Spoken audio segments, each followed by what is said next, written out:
반갑습니다. 정말 여기 온 지가 오늘 처음 알았어요. 20년 전에 왔다고. 저는 한 15년 정도 된 줄 알았는데 사실은 제가 36살 때 신학대학원 신학학 교수로 처음 부임한 뒤에 아까 30년이라고 했는데 34년을 지냈고요.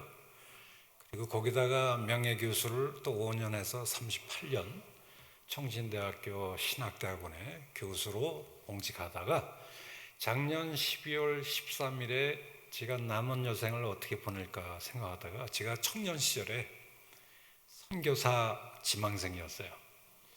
그래서 남은 여생을 선교사로 보내자 하는 생각을 가지고 필리핀으로 들어갔습니다. 필리핀에 들어가서도 제 이 티칭 커리어를 살릴 수 있는 게 아무래도 교수니까 지금 필리핀에 우리 합동교단의 선교사님들, 한국 선교사님들이 세운 신학교가 11군데나 돼요. 굉장히 먼 데도 있고 가까운 데도 있고 있는데 오라는 데는 마다하지 않고 어떤 경우에는 3시간 차를 타고 가기도 하고 어떤 때는 5시간, 어떤 때는 막 비행기 타고 2-3시간 또 가서 이렇게 좀 여기저기 후학들을 필리핀 현지 목사들 또 한국 선교사님들 좀 훈련하는 일에 지금 매진하고 있습니다. 그런데 여러분들이 필리핀을 가보시면 아시겠지만 교통이 굉장히 불편해요. 제가 간지 지금 얼마 안 되는데 지내다가 한국 들어오면 딱 느끼는 느낌이 뭔지 아세요? 이야, 한국이 정말 선진국이네 하는 느낌이 들 정도로 도로가 정말 크게 깨끗하게 뚫려 있고요. 한국 참 멋진 나라인 것 같아요. 한국에 있을 때는 저는 못 느꼈는데 필리핀 들어갔다가 한국 들어올 때마다 한국이 참 좋은 나라다 하는 것을 깨닫게 됩니다. 근데 제가 이렇게 여기저기 다니면서 요즘 나이가 지금 70이 되다 보니까 강의하고 이제 저녁에 돌아올 때는 밤이 캄캄한데요. 필리핀 도로는 가로등이 별로 없어요. 깜깜합니다. 그러다가 어떤 때는 좁아졌다가 멀어졌다가 그리고 뭐 사람도 수시로 까만 옷을 입고 왔다 갔다 하기 때문에 사고 날 뻔한 적이 몇 번이나 있었어요. 그래서 이거 맨날 이렇게 돌아다니는 것도 좋지만 뭐 새로운 방법의 새로운 패러다임의 교육이 없을까 생각하다가 언뜻 요즘에 AI 시대가 아닌가 하는 생각을 갖게 돼서요. 한국이 지금 AI에 굉장히 많이 발전되어 있잖아요. 우리 한글이 AI의 기본이 된다고 그러더라고요. 영어보다도 더 탁월하대요, 한국. 이 세종대왕이 참 감사한 것 같아요. 근데 어쨌든 이 AI를 접목하는 게 좀 좋겠다. 그래서 우리 청신대학에서 제가 강의한 과목이 한 8개, 9개 정도가 되더라고요.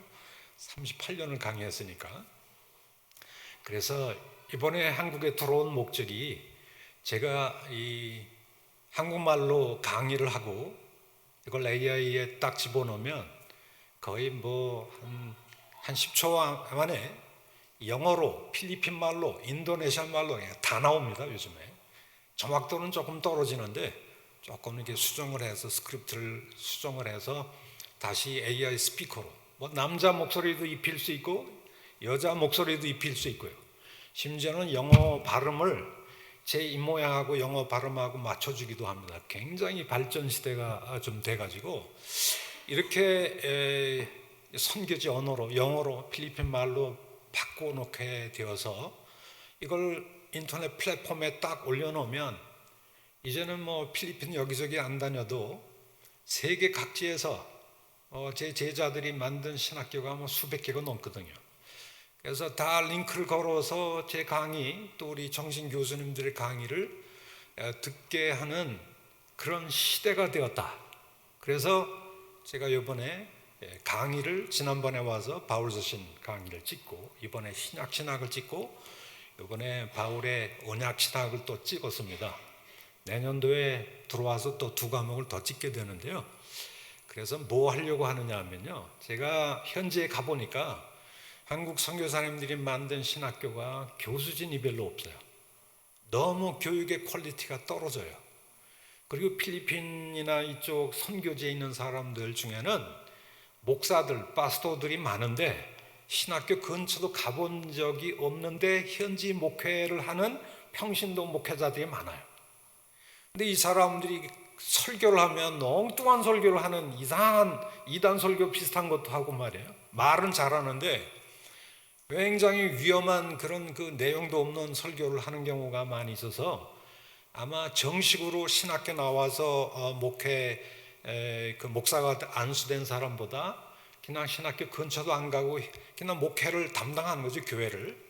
그런 사람들이 아마 더 많은 것 같아요. 이 사람들을 좀 교육하는 것이 굉장히 중요하겠다. 근데 되게 가난해요. 그러니까 돈을 내고서 뭐 공부하는 건 거의 불가능하고 또 자기 목회지를 그만두고 뭐 큰 도시로 한국으로 와서 공부하는 거는 거의 불가능하죠. 또 공부했다고 해도 자기 열악한 고향으로 다시 돌아간다는 보장도 없고요.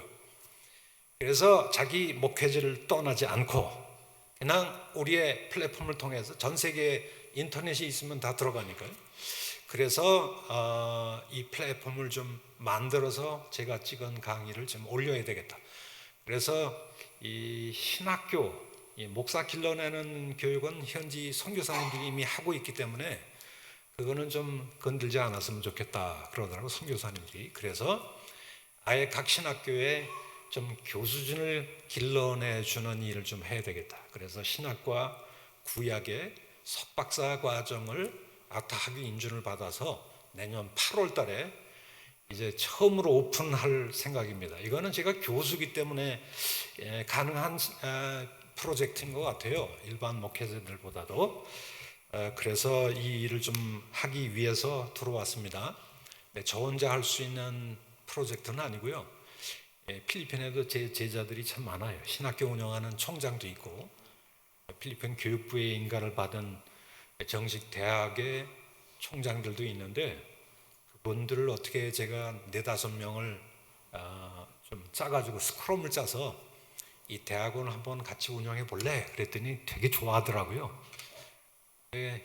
교수님, 저희들은 돈이 없어요. 그러더라고요. 이게 교수님들 와서 그냥 강의해달라고 그러면 찍어달라고 그러면 안 찍습니다. 교수님들 생리를 알잖아요. 돈을 좀 줘야 돼요. 또 강의하는 것도 어렵고. 그래서 엊그제 한국에 서울에 한 2만 명 넘는 큰 교회 목사님을 제가 잘 알아서 당신이 이 300만 원씩 신구약 과목 40개인데 한 1억 2천이 되겠죠. 당신이 1억 2천 정도를 좀 투자해달라. 교회 하나 선교제 세우는 것도 막 1억씩 들거든요. 근데 이거는 그냥 건물을 짓는 게 아니라 플랫폼을 짓는 거거든요. 그러니 기도해 보겠습니다. 여러분들 꼭 기도해 주십시오. 그 목사님이 감동이 돼가지고 여기에 좀 굉장히 새로운 패러다임의 교육이기 때문에 이거는 이제 뭐 국경이나 공산권이나 이슬람이나 링크만 걸고 들어와서 공부를 하기 때문에 엄청나게 좀 좋은 그런 선교 방법이 아닌가 생각을 하게 되어집니다. 그리고 이제 두 번째 드는 비용은 요즘에 그 플랫폼을 만드는 게 이게 대용량 그 동영상 강좌를 갖다가 40개씩만 올려야 되기 때문에 이게 좀 비싸다고 그래요. 제가 들어보니까 한 3천만 원 든다고 그래요. 그래서 지금 이 한국에 요 짧은 한 달 동안 들어와서 10개회를 다녔습니다. 거제도도 가고 진주도 가고 다 뭐 제 제자들이 담임 목사를 하는데요. 그래서 제 입장에 동조를 해서 지금 약속한 교회들이 2-3개의 교회가 돼서 한 1,500만 원 정도는 이미 확보가 된 것 같아요. 그래서 어쨌든 좀 시작하려고 생각을 좀 하고 있는데 근데 한국 교회는 그냥 뭐 교회를 개척한다 그러면 되게 관심이 많은데 이런 그 플랫폼을 만들어서 인터넷으로 뭐 한다는 거는 별로 선교라고 생각을 별로 안 하는 것 같아요. 근데 굉장히 중요합니다. 이 좋은 그 교수진을 신약이나 구약의 교수진을 양성해서 한 사람을 길러내는 게 지금 한국 교회가 좀 서서히 쇠퇴하고 있어서 선교사가 더 이상 안 가는 시대가 됐거든요. 그러면 현지에 세운 신학교 그냥 무주공산이 될 가능성이 많아요. 그래서 서서히 현지인들에게 넘겨줘야 되는 시대가 됐는데요. 그 넘겨주는 일에 가장 중요한 게 건물 세워주는 것보다도 일단 사람을 길러내는 것이죠. 그래서 그들이 좋은 교수진이 돼서 계속 신학교 사역을 해서 목회자를 양성하는 일을 좀 했으면 좋겠다는 생각이 드는데요. 한 15년 이상 됐네요. 우리 아이언교회가 제가 하는 선교 사역을 협력 선교로 지원해 주신 것 한 15년 이상 된 것 같아요.